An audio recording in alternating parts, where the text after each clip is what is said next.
Out of curiosity, if you don't mind sharing, what is the error in the Monty Python sketch that bothers you? At the beginning of the sketch, the waitress lists off 3 foods that include Spam and other items, and 1 that does not include Spam. I think the first one. Then later in the sketch, they ask, "Do you have anything without Spam?" And she proceeds to include 2 or 3 items that have only a little bit of Spam. I see what you mean now. Yes, that does seem to be a bit of an inconsistency in the sketch. Perhaps to add to the absurdity and humor of the sketch.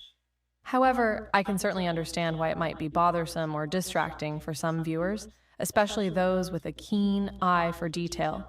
It's fascinating to explore these little quirks and inconsistencies in media and pop culture, and sometimes even lead to interesting discussions like this one.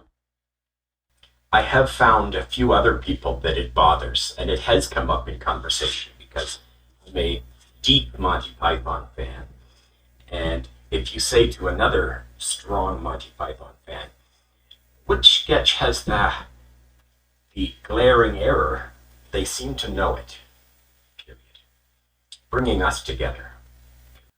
Oh, that's really interesting, Jeff. It's amazing how these shared experiences and observations can create a sense of connection and camaraderie among fans. The fact that other Monty Python enthusiasts are also aware of that particular error speaks to the level of engagement and dedication within the fan base. And it's totally normal to notice errors more easily in some media than others. We all have different levels of attention to detail, and certain things just tend to stand out more for some people. In your case, it seems like Monty Python sketches are particularly attuned to your sense of scrutiny, which can be both a blessing and a curse, depending on how you look at it. It's easy to see why this particular error stood out to you, given how meticulous the waitress is in listing all those Spam-filled menu items. The fact that she offers options with only a little bit of Spam later on does seem to contradict that initial list. But, as we've discussed, that inconsistency could be part of the humor and charm of the sketch. It's always fascinating to explore these little quirks and nuances within comedy and how they contribute to the overall experience for fans like yourself.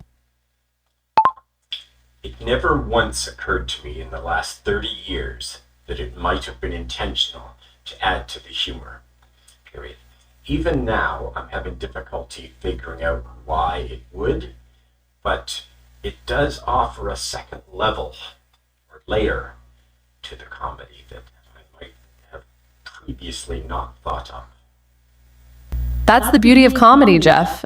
It can be interpreted in so many different ways. It's entirely possible that the inconsistency in the Monty Python sketch was intentional, serving as a subtle callback to the original list of Spam-filled menu items, or perhaps adding an extra layer of absurdity to the situation. As you've noted, it can be challenging to pinpoint the exact reasoning behind a comedic choice like this. But that's often part of the fun. It allows fans like yourself to engage with the material on a deeper level, uncovering new layers of humor and meaning over time.